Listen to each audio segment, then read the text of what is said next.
തിരുവനന്തപുരം ബാലരാമപുരത്ത് 2 വയസ്സുകാരിയെ കിണറ്റിൽ മരിച്ച നിലയിൽ കണ്ടെത്തിയ സംഭവം കൊലപാതകമെന്ന് തെളിഞ്ഞു. കുട്ടിയുടെ അമ്മാവൻ കുറ്റം സമ്മതിച്ചു. കുഞ്ഞിനെ കൊലപ്പെടുത്തിയത് താനാണെന്ന് അമ്മാവൻ ഹരികുമാർ പോലീസിന് മൊഴി നൽകി.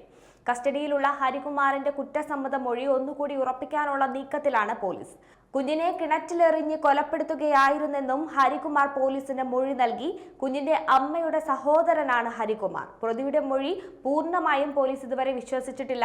പ്രതിയെ പോലീസ് കൂടുതൽ ചോദ്യം ചെയ്തു വരികയാണ്. കേസുമായി ബന്ധപ്പെട്ട് നേരത്തെ കുട്ടിയുടെ അച്ഛനെയും അമ്മയെയും അമ്മാവനെയും ഉൾപ്പെടെ കസ്റ്റഡിയിലെടുത്തിരുന്നു. തുടർന്ന് നടത്തിയ ചോദ്യം ചെയ്യലിലാണ് കുട്ടിയുടെ അമ്മാവൻ കുറ്റം സമ്മതിച്ചത്. കൊലപാതകത്തിന്റെ കാരണം ഉൾപ്പെടെയുള്ള കാരണങ്ങൾ കൂടുതൽ ചോദ്യം ചെയ്യലിലെ വ്യക്തമാവുകയുള്ളൂ എന്നും പോലീസ് പറഞ്ഞു.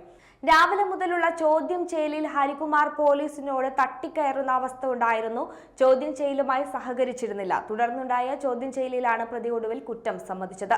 ഇന്ന് രാവിലെയാണ് ബാലരാമപുരത്ത് കാണാതായ 2 വയസ്സുകാരുടെ മൃതദേഹം വീട്ടുമുറ്റത്തെ കിണറ്റിൽ കണ്ടെത്തിയത്. സംഭവത്തിൽ രാവിലെ മുതൽ അടിമുടി ദുരൂഹത തുടർന്നിരുന്നു. കൊലപാതകമെന്ന സംശയത്തിൽ പോലീസ് രാവിലെ തന്നെ കുട്ടിയുടെ അച്ഛൻ, അമ്മ, മുത്തശ്ശി, അമ്മയുടെ സഹോദരൻ എന്നിവരെ കസ്റ്റഡിയിലെടുത്തിരുന്നു. ഇവരെ വിശദമായി ചോദ്യം ചെയ്തതോടെയാണ് കൊലപാതകത്തിന്റെ ചുരുളഴിഞ്ഞത്. കോട്ടുകാൽക്കോണം സ്വദേശി ശ്രീതുവിന്റെയും ശ്രീജിത്തിന്റെയും മകളായ ദേവേന്ദുവാണ് മരിച്ചത്.